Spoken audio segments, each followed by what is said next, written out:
people who are not distracted by trade or commerce from the remembrance of God and the observance of orisons and the payment of the poor alms, fearing a day when hearts and eyes will be convulsed. In Sermon 219 of Nahjul Balaghah, Ali recited, Rijalullah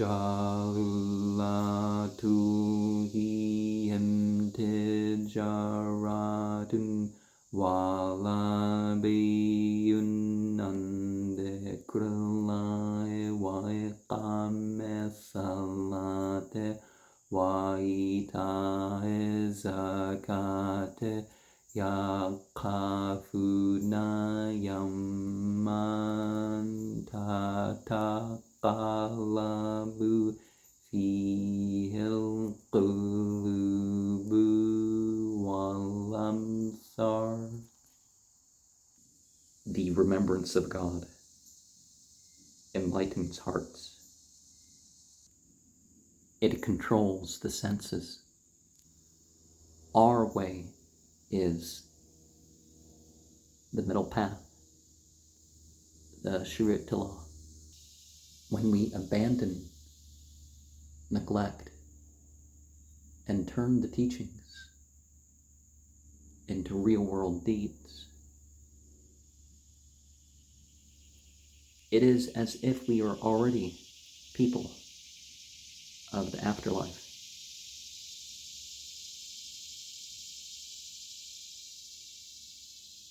The heavenly gates are open to us as we continue to repent and perfect.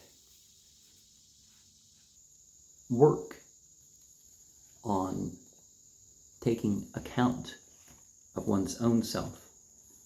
There's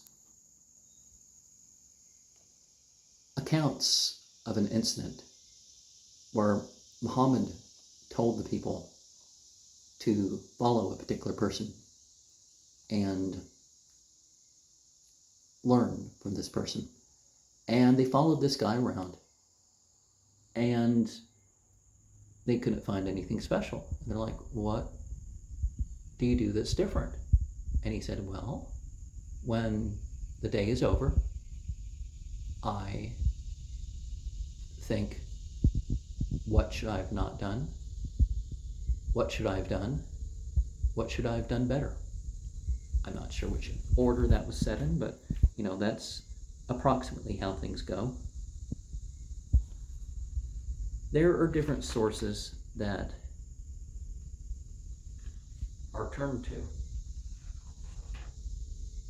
in Islam, as far as the traditions other than the Quran. And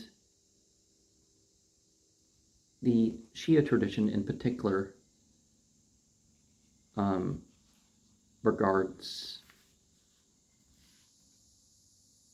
the first 5 centuries in what to look at. In 420, Nahjul Balaghah was compiled.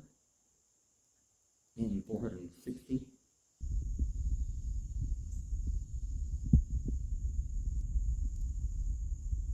there was a collection that had some of the same things by Sheikh Yafa Abu Ja'far Muhammad ibn Hussein Tusi, and some of the sermons and sayings and letters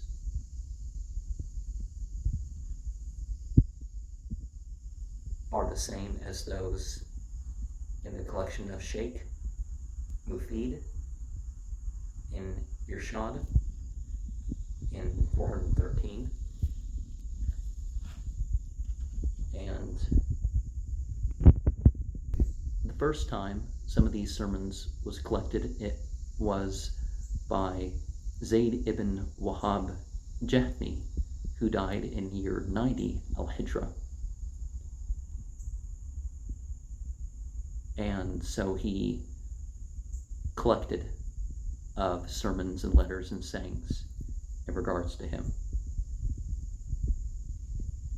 And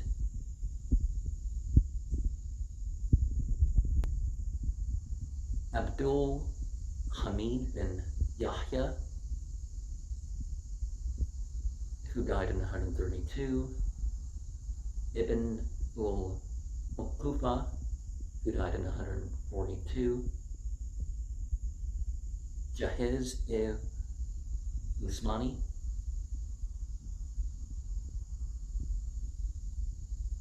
I don't know the context of that.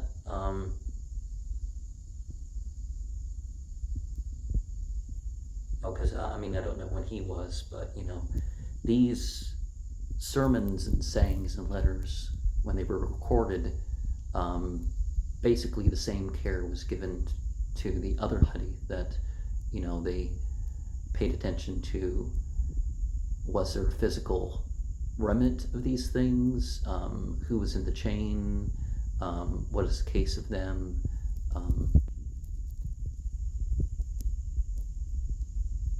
does it agree with the Quran, all that sort of stuff. And the 3rd century had some more people that did the same thing. Abu Usman Mero bin Bahr Jahiz, who died in 255. And the book was Al-Bayan Tabyan. Ibn Qatiba Dainuri died in 276. And Uyun ul-Akbar and Gharib ul-Hadith quoted some of these things. In the Sunni tradition, you have the work of Ibn Abbas, which I don't know if it's even printed in Arabic, but you can find the reference. I think there's Saudi libraries that have a copy. But I don't think the book's allowed to be printed formally in Saudi. They look at what Ibn Abbas said according to 100 years or so later, but I think it would be more important to have that book forward and bring it forward and say, see, Muslims actually believe this, rather than what the Catholics do and say, well, here's this book that no one from objective study will say that it's earlier than the 160s, but we're claiming as our doctrine it, basically predated the biblical manuscripts. Of course, they don't say that. They say it was after the biblical manuscripts, which were all written after Apollonius Christ died, except for the Gospel of John in its earlier forms, and the book of Revelation. But the letters of Paul were even after Apollonius. But, to say that there's something from that 1st century, someone who knew Muhammad and wrote stuff down, the Christians don't have anything like that in their tradition. So it'd be important to bring that up for faith reasons. It's not whether the Christians or some other group has something or doesn't have something. Ibn Wazir Yaqubi died in 278. He wrote a history that included some things like Nahjul Balaghah contains. Abu Hanifa Dainuri died in 280, and his history, Akbari Tawai, also made some quotes. Abul Abbas al-Mubard, 286, had a book, Kitabu Bard, or is it Mubard? Also had some of these sermons and letters, and I presume in some of these sources, if not all of them, there's something that Nahjul Balaghah might not have. And so in the 4th century, Ibn Jarir Tabari died in 310. His book, Tariq Kabir, has some of these. See, it's not that some of these traditions are better or worse than others. It's just there's a tendency towards the bigger collections. Some of them are better for historical reasons or certain theological reasons that wouldn't be as universally favored. So it's important to bring out some of these if you're somebody that's going to bring out some of these. Abu Muhammad, whose son Ibn Ali ibn Shuha al-Halbi, who died in 320, and some sermons are in Ufath ul and some others that quoted a lot regarding Ali was Ibn Murid of 321 in the book al-Mujtabni, Ibn Abd Rabahu in 320, who died 328, and Aqud ul-Farid, Sakuthul Islam Kulaini, who died in 329, in copy. And I have shared a lot of comments about that book. Ali ibn Muhammad ibn Abdullah Madani, who died in 335. Some sermons, letters, and sayings are in his book Yaqoth Hamawin and Maljamu Adiba, page 313, volume 5. Masudi, who died in 346, in Rawij Zahab, has some of the sermons and letters.